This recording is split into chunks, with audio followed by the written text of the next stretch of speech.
Sometimes, the person you trust most becomes the person you should fear most.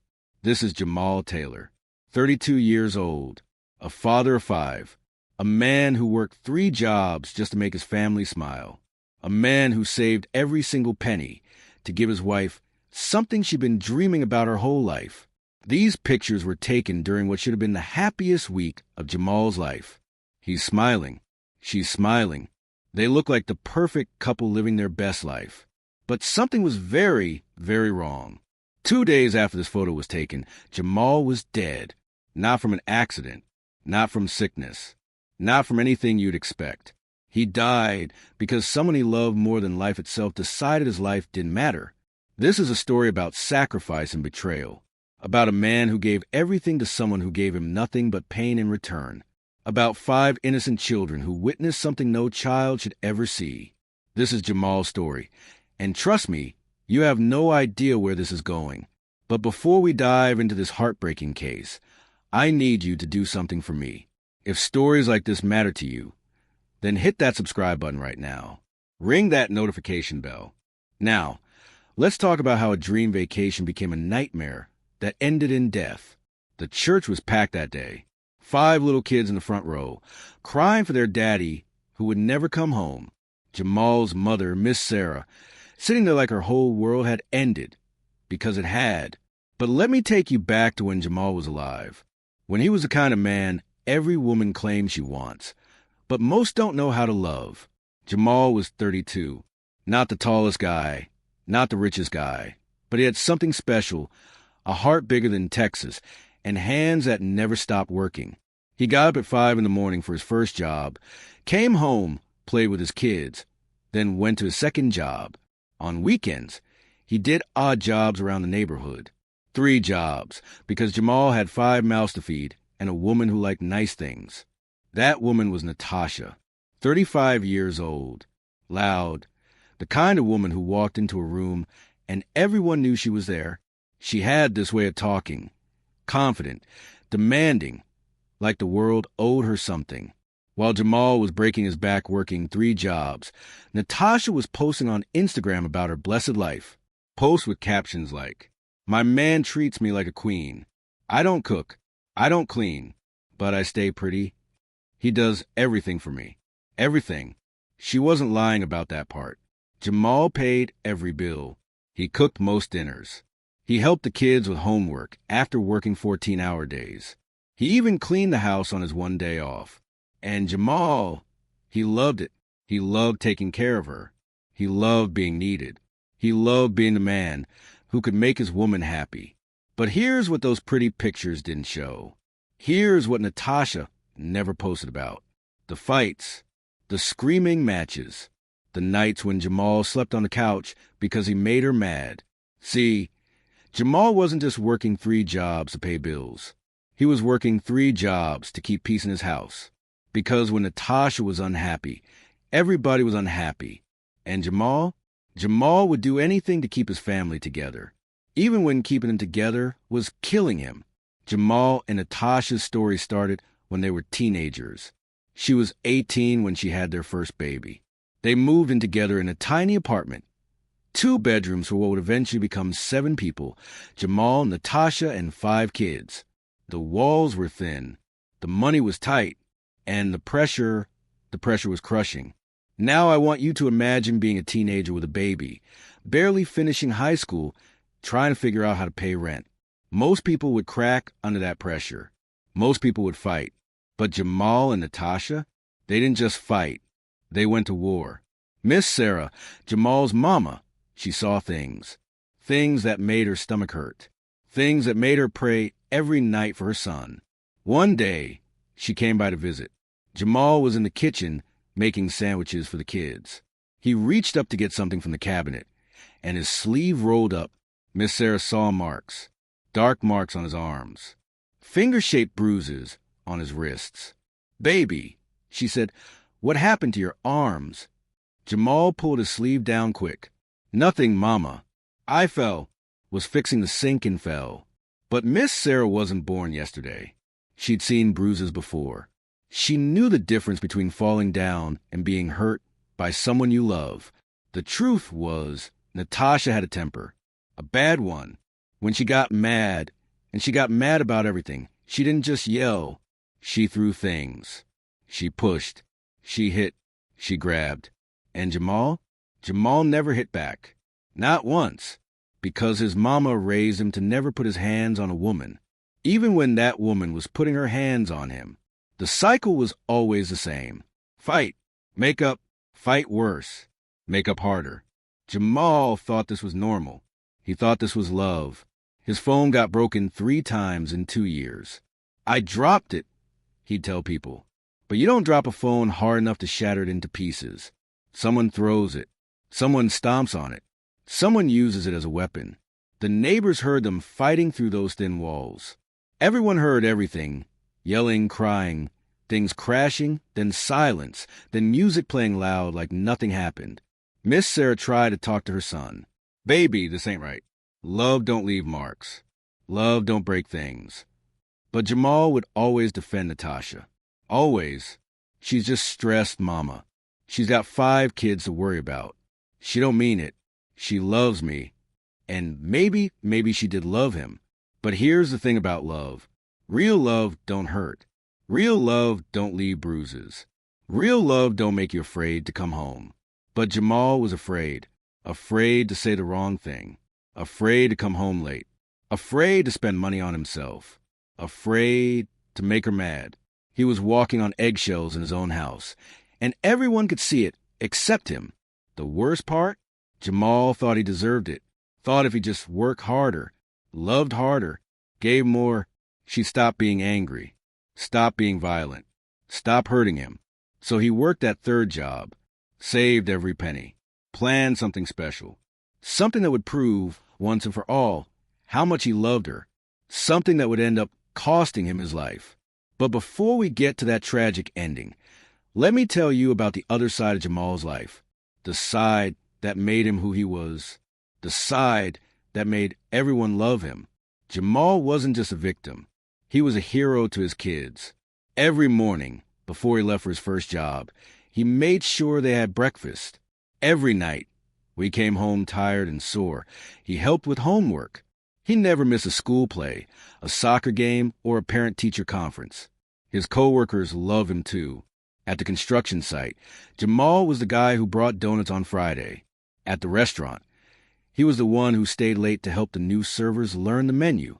At the landscaping company, he was the one who always volunteered for the hardest jobs, because that's who Jamal was. A giver, a helper, a man who put everyone else first. His friends tried to warn him about Natasha. They saw the changes in him over the years. How he got quieter, how he stopped going out, how he always had excuses for why he couldn't hang out. But Jamal would just smile and say, "You don't understand. She needs me. The kids need me. This is what family looks like." And maybe he was right. Maybe that's what his family looked like. But it wasn't what love was supposed to look like. Jamaica, paradise on earth. White sand beaches, crystal blue water. The kind of place people dream about visiting their whole lives. For Natasha, Jamaica wasn't just a dream. It was an obsession.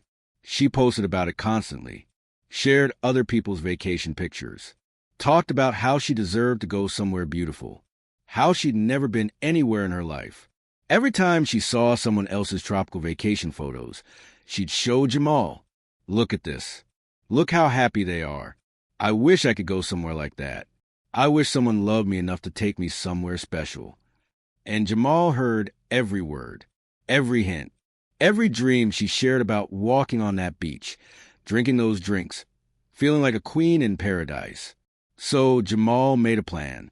A secret plan that would take him 6 months to pull off. A plan that would cost him $8,400. Money he didn't have. Money he would have to work 3 jobs to save. While Natasha slept in on weekends, Jamal was out mowing lawns for $20 each. While she got her nails done, Jamal was working double shifts at the restaurant. While she bought new clothes, Jamal was eating peanut butter sandwiches for lunch. To save money. $8,400. Do you know how long it takes to save that much when you're already living paycheck to paycheck? When you got 5 kids and rent and car payments and groceries. It took Jamal 6 months of saying no to everything. No new clothes for himself. No going out with friends. No little treats or extras. Everything went into a secret savings account that Natasha didn't know about. Because Jamal knew if she found out, she'd want to spend the money on something else. Something for right now instead of later. So he kept it secret. Kept working. Kept saving. Kept dreaming about the look on her face when he surprised her. The extra work was killing him. Jamal was already working 14-hour days. Now he was adding weekend lawn care, late-night restaurant shifts, and every odd job he could find. He was losing weight, getting sick more often, looking older than his 32 years. But every time he deposited another $100 into that secret account, he smiled because he was building something. He was creating a moment that would change everything. And finally, he had enough. Enough for the flights, the hotel, the meals, the excursions, everything she'd ever dreamed about. Jamal spent hours researching the perfect resort, reading reviews, comparing prices, making sure every detail would be perfect. He booked everything himself. 5 days, 4 nights, at a beautiful resort in Montego Bay. All-inclusive, the works. He even booked a couple's massage and a sunset dinner on the beach. Then came the surprise. Jamal came home from work with a big envelope, called all the kids into the living room, set up his phone to record. "Tasha," he said, "I got something for you." She opened that envelope and saw the plane tickets, the hotel reservation, the itinerary. And y'all, she screamed, cried, fell to her knees, hugged him so tight like she never wanted to let him go. The video went viral on her social media. "My man booked my dream vacation. I don't deserve this man. Jamaica, here we come." The comments were everything Jeff hoped for. Relationship goals. "You got a good man, girl. When is it my turn, God?" For once, Natasha was posting about Jamal being amazing. For once, she was showing the world how much he loved her. For once, Jamal felt like he'd done something right. But if Jamal had known what would happen on that trip, if he had known that his dream gift would turn into a nightmare, if he had known that those 5 days in paradise would be the last 5 days of his life, he might have kept that $8,400 in the bank. He might have stayed home. He might have lived to see his kids grow up. But Jamal didn't know. How could he? All he knew was that for the first time in years, his wife was happy. His wife was grateful. His wife was posting about how amazing he was. And for Jamal, that was worth every penny he'd saved, worth every extra hour he'd worked, worth everything, even his life. The plane touched down in Montego Bay, Jamaica. Jamal and Natasha stepped off that plane into paradise. Warm air, ocean breeze, the smell of salt water and freedom. For the first time in years, Jamal wasn't thinking about work, wasn't thinking about bills, wasn't thinking about anything except making his wife happy. The resort was everything the pictures promised. All-inclusive meant they could eat whatever they wanted, drink whatever they wanted, do whatever they wanted. No worrying about money, no checking prices, just pure luxury. And for the first day, it was perfect. They walked on the beach holding hands, took pictures by the water, drank fruity drinks with little umbrellas. Jamal had never seen Natasha so relaxed, so happy, so grateful. That first night, they had dinner on the beach. Candles, waves crashing, stars overhead. Natasha posted picture after picture. "This is what dreams are made of. My husband is amazing, living my best life." Jamal felt like he was finally winning, finally being the husband she deserved. But paradise has a way of showing people who they really are. When you take away all the stress, all the distractions, all the excuses, what's left is just you, the real you. Day 2 started perfect. They slept in, ordered room service, planned to spend the whole day at the beach. But then Jamal's phone rang. It was his boss from the construction job. There was a problem with the project. Nothing major, just needed Jamal to make a quick call to straighten things out. "Baby, I just got to handle this real quick," Jamal told Natasha. 5 minutes. I promise. 5 minutes. That's all it was. 5 minutes to solve a work problem, so they could enjoy the rest of their vacation in peace. But Natasha, she heard that phone ring, and something inside her snapped. "Are you kidding me right now?" she yelled. "We're in Jamaica, Jamal." "Jamaica? And you're taking work calls." Jamal tried to calm her down. "Baby, it's just 5 minutes, I promise. Then I'm all yours for the rest of the trip." But it was too late. The switch had flipped. The Natasha from back home, the angry one, the violent one, the one who couldn't let anything go, she was back. She stormed out of the room, slammed the door so hard the picture frames rattled, left Jamal standing there in paradise, feeling like he'd ruined everything with one phone call. For 3 hours, she was gone. Wouldn't answer her phone. Wouldn't respond to texts. Jamal walked the resort looking for her, apologizing to empty air, promising he'd never take another work call again. The other guests stared at him. This man walking around a beautiful resort, looking lost and desperate, calling out for his wife like a little boy who'd lost his mother. When she finally came back, she acted like nothing happened. Like she hadn't just spent 3 hours punishing him for trying to be responsible. Like she hadn't just turned their dream vacation into a nightmare with her temper. They made up that night on the beach. Jamal apologized over and over, promised to turn his phone off for the rest of the trip, promised to focus only on her. Natasha posted a picture of them together with the caption, "You're my whole world, Jamal. Jamaica vibes forever." Looking at that picture now, knowing what happened next, you can see it in Jamal's eyes. He's not happy. He's relieved. Relieved that she's not mad anymore. Relieved that he hadn't ruined the vacation he worked so hard to give her. He spent $8,400 to make her happy, and he was walking on eggshells in paradise, afraid to make her angry again. The rest of the trip was good, great, even. They took more pictures, made more memories. Natasha posted constantly about how amazing everything was, how perfect Jamal was, how blessed she felt. But Jamal was counting down the days until they could go home, because even in paradise, he wasn't safe from her anger. Even after giving her everything she'd ever wanted, he was still walking on eggshells. By the end of their stay, they flew home with suitcases full of souvenirs and phones full of perfect pictures. Natasha fell asleep on the plane, her head on Jamal's shoulder, smiling in her dreams about the best vacation of her life. Jamal stared out the window at the clouds, probably thinking about getting back to work, back to reality, back to taking care of his family. He had no idea he had less than 12 hours to live. No idea that the woman sleeping peacefully on his shoulder would be the one to kill him.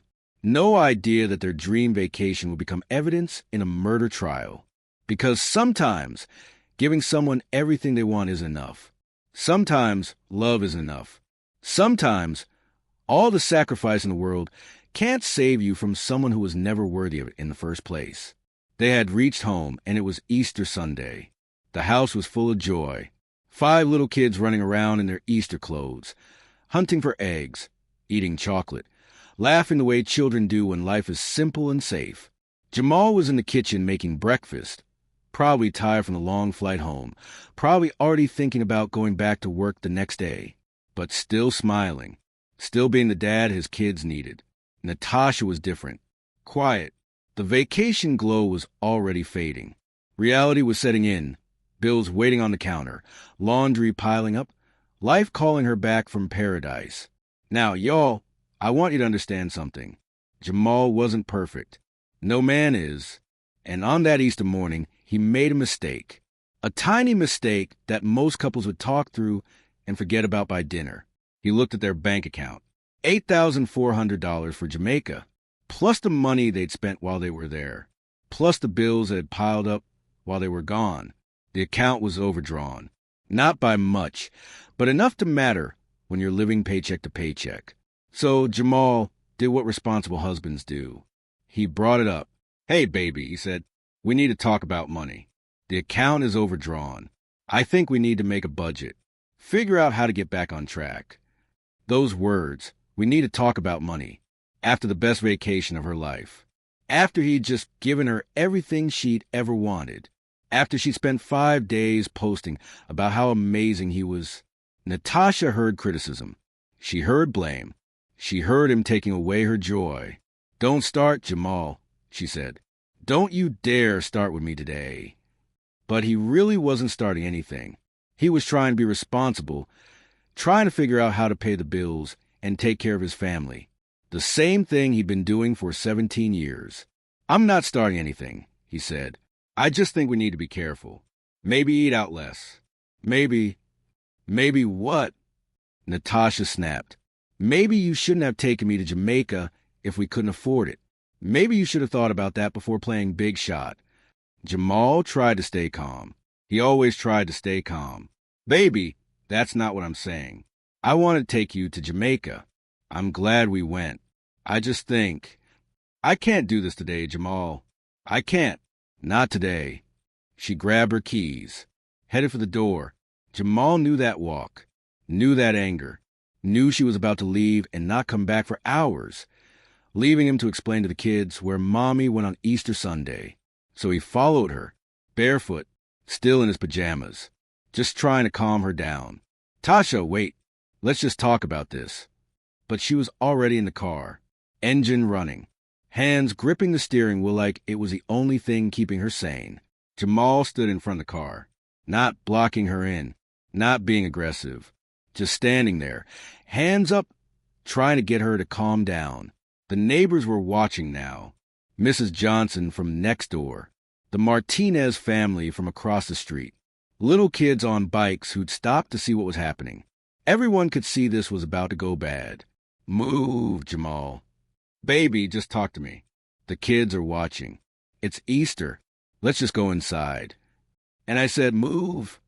What happened next took 3 seconds. 3 seconds that changed everything. Natasha put the car in drive. She pressed the gas pedal. She hit Jamal at 25 miles per hour. Jamal flew 15 feet, hit the pavement hard. His head cracked against the curb. Blood everywhere. His body twisted in ways bodies aren't supposed to twist. The neighbors came running. Someone called 911. Someone else tried to help Jamal, but couldn't. Too much damage. Too much blood. And Natasha, she sat in that car screaming, crying. It was an accident. It was an accident. He jumped in front of the car. But the neighbors saw everything. They saw her hit the gas. They saw Jamal try to get out of the way. They saw a woman use her car as a weapon against a man who'd just given her the world. The paramedics worked on Jamal for 20 minutes. Tried everything, but some things can't be fixed. Some damage can't be undone. Jamal was pronounced dead at 11:47 a.m. on Easter Sunday, 2 days after posting pictures from the best vacation of his life, 5 hours after making breakfast for his kids, 3 minutes after trying to have a responsible conversation about money. The kids saw everything, all 5 of them, watched their mother kill their father, watched their world end on what should have been a day of celebration and joy. Miss Sarah got the call at church, had to leave Easter service to identify her son's body, had to look at the boy she'd raised, the man who'd worked 3 jobs to take care of his family, lie on a metal table, because a woman he loved had run him down like a dog in the street. And Natasha was already calling an accident, already lying. The police had questions. The neighbors had answers. And Miss Sarah had stories. Stories about bruises. Stories about broken phones. Stories about a son who was afraid of the woman he loved. Justice was coming for Natasha, slowly but surely, because Jamal deserved justice. The kids deserved justice. And the truth deserved to be told, even if it took a murder trial to tell it. The arrest came 3 days later. Natasha was charged with second-degree murder, not manslaughter, not vehicular homicide, murder, because the evidence was clear. She'd used her car as a weapon, and Jamal was dead because of it. The courtroom was packed every day of the trial. Miss Sarah sat in the front row, holding pictures of her son. The 5 kids stayed with relatives, trying to understand how their mother could be in jail, and their father could be gone forever. Natasha's defense was simple. It was an accident. She was upset. She was backing out. Jamal jumped in front of the car. Just a tragic misunderstanding between 2 people who loved each other. But the prosecution had a different story to tell. A story about years of abuse, a pattern of violence, a woman who had finally gone too far. They brought in the neighbors who had heard the fights, the co-workers who had seen Jamal's bruises, the phone records showing broken devices, Miss Sarah's testimony about the marks on her son's arms. They showed the vacation pictures, Jamal looking tired even in paradise. The social media posts where Natasha bragged about him doing everything for her. The bank records showing him working 3 jobs while she spent money on herself. And then came the moment that sealed Natasha's fate. The moment that showed the courtroom exactly who she really was. The prosecution played the 911 call. Natasha's voice, panicked and crying, telling the operator it was an accident. But then they played Mrs. Johnson's phone video. The one that showed Jamal trying to calm her down. The one that showed her hitting the gas on purpose. The one that proved she was lying. When that video played in court, when everyone saw the truth of what happened, Natasha did something that shocked everyone in that room. She laughed, sitting right there at the defendant's table, watching video of herself killing her husband, watching Jamal die all over again. She laughed. The jury saw it. The judge saw it. Miss Sarah saw it. And in that moment, everyone knew exactly what kind of person Natasha really was. The trial lasted 2 weeks. The jury deliberated for 4 hours. For hours to decide the fate of a woman who had killed a man who had given her everything. Guilty. Second-degree murder. 35 years to life. Jamal's funeral was beautiful. Hundreds of people came to say goodbye to a man who touched so many lives. His co-workers spoke about his work ethic. His neighbors spoke about his kindness. His children spoke about how much they loved their daddy. The church was full of flowers. The kids each placed a rose on his casket. Miss Sarah held his picture and whispered, "Sleep easy, baby. Mama's got the kids." He deserved better. He deserved a woman who appreciated his sacrifices. He deserved to watch his children grow up. He deserved to live. Stay safe out there, because the most dangerous person in your life might be the one who claims to love you the most. If this story touched your heart, if you believe victims like Jamal deserve to have their stories told, please subscribe to the channel. Hit that notification bell so you never miss a story. Share this video with someone who needs to hear it, because together we can make sure that victims like Jamal are never forgotten. Thank you for watching. Thank you for caring. This is Ruthless Realities. Until next time.